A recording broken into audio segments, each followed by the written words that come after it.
Hi everyone and welcome back. In today's video, we're going to take a look at the Nth-Child Pseudo class and how we can use it to style components. Let's get started. A CSS pseudo class is a special class that is used with element selectors to specify special states of one or more selected elements. A familiar one is hover, which is used to style an element when a mouse hovers over it. With that, let's get started with the Nth-Child. As you see on the screen, I have a little bit of an example of what the Nth-Child can do. And just to go over what we have our element selector, and then we have our Nth-Child, which takes in a formula an plus b, where a is the step size, b is the offset, and n is all positive integers starting from 0. Let's go ahead and take a look at this example. Let's say we gave the Nth-Child the formula of 3n plus 1, and the expected selected Nth-Child should be 1, 4, and 7, because 3 times 0 is 0 plus 1 is 1. 1 times 3 is 3 plus 1 is 4. And same, 6 plus 1 is 7. And as you can see, we have 1, 4, and 7. And now we can also go to 2n plus 2, shakes it up a little bit, and for our example, gives us all even. An interesting one that we can actually add negatives, which is interesting to look at. So this one, as you can see, we've highlighted 1, 2, and 3. This is because 0 plus 3 is 3, negative 1 plus 3 is 2, and negative 2 plus 3 is 1.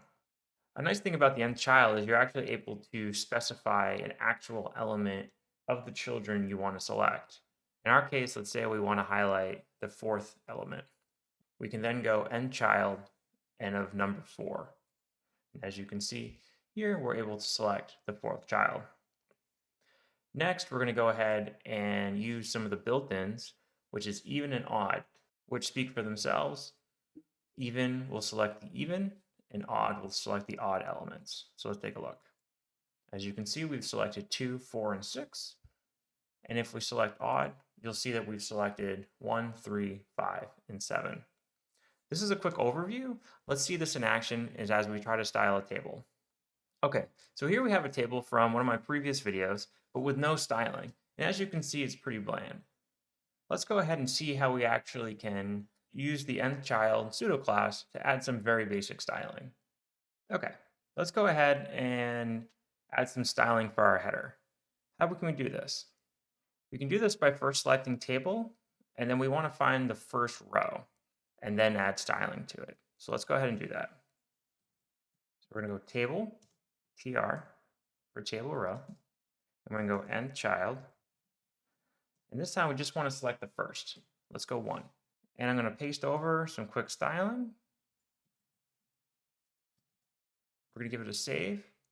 And as you can see, we've now selected the first row, which is our header. We've added a background color, text color, and weight. Awesome.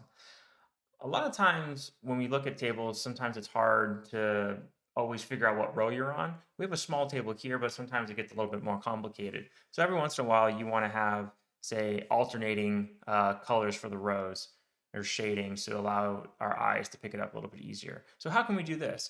Well, if you remember, the Nth-Child takes in a formula. And for our use case, we're going to use the 2n plus 3 formula, which should then go and highlight every other one of these rows, not including the header.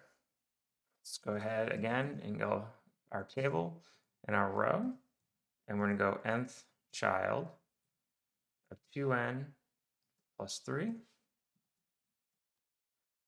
And then we're going to go background color of E3. Let's give that a save. Look at that. And as you can see, now we have alternating colors for our rows. Another thing that's always interesting, again, the same, is you actually can stack these pseudo elements on top of each other. So for instance, say I want to show and highlight which row you're hovering over. We can do this with the hover pseudo class, and we can do this with the Nth-Child. Let's go ahead and do that now. As before, we're going to go table, table row, and we're going to go hover, and we're going to go Nth-Child of n plus 2.